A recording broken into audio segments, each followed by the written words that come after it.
welcome to the new channel.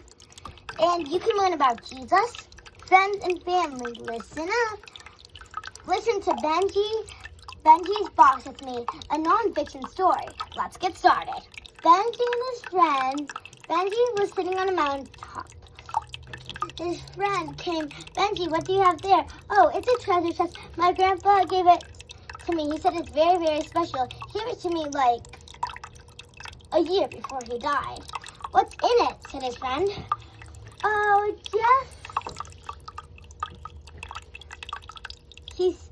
just some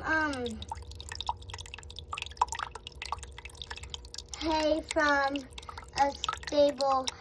My grandpa said it's hay from a manger that a baby was born in a manger. He was a young shepherd then. A baby born in a manger. That sounds funny. Hey, do you want to go to see this guy named Jesus? I heard he was coming here. Yeah, sure, said his friend. My grandpa once took me to see a guy named Jesus. I like to listen to him. Jesus trotting on a donkey. And once Benji got close enough, he was able to pick a small piece of ore. And then that night, he put it in his box. Then Benji heard somebody was going to kill Jesus. Oh no, he told Peter, and Peter said, "Speak no more of this, I will take care of it." Then he told Judas. Judas is the one who's going to kill Jesus, so he shouldn't have told him that. And he got money for trying to kill Jesus. That time, Judas slipped. They used back in the day, but we don't use them anymore. At night, he put them into his treasure chest. At night, he heard that somebody was staying for Passover. Kids, Passover is when they celebrated God, coming through town and passing over, and every Israelite would spear lamb's blood on their door to keep them safe. Our servant girl said to Benji, "Didn't you hear the guy who's staying for Passover is Jesus and his disciples?"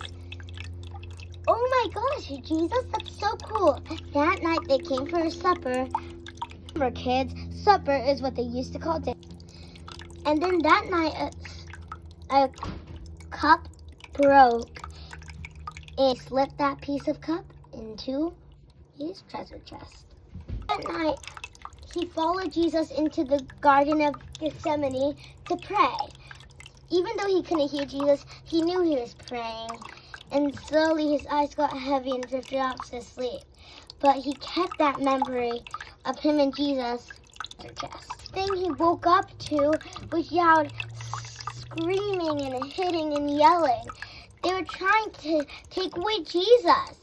On the floor, he saw a blood-tipped piece of string that they used to whip Jesus. He put that in his treasure chest. And they placed a hard and blood-dripped crown of thorns on his head. And then he found a piece of it and placed it in his box. On the floor, he found 2 large nails that they used to nail a man's hands to the cross.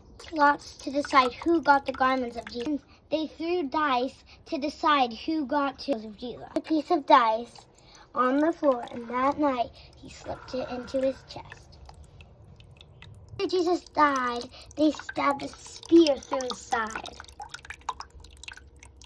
And then he found a piece of it on the ground and picked it up. And that night, put it in his chest box. And then somebody said Jesus has risen, but God's regarding it still, and the tomb was still rolled. But he knew his friend Jesus was still truly dead. On a tree branch in the air, he saw a piece of cloth and in his treasure chest box the next day. And the next day, the rock was rolled away, and he picked up a piece of the rock and put it in. The next time he went home in the tomb, and it was empty. He knew his friend Jesus had surely risen. Our story today. I hope you learned a great and valuable lesson. enjoy the video. Love you. Bye. And remember, love God. He saves so much for our lives.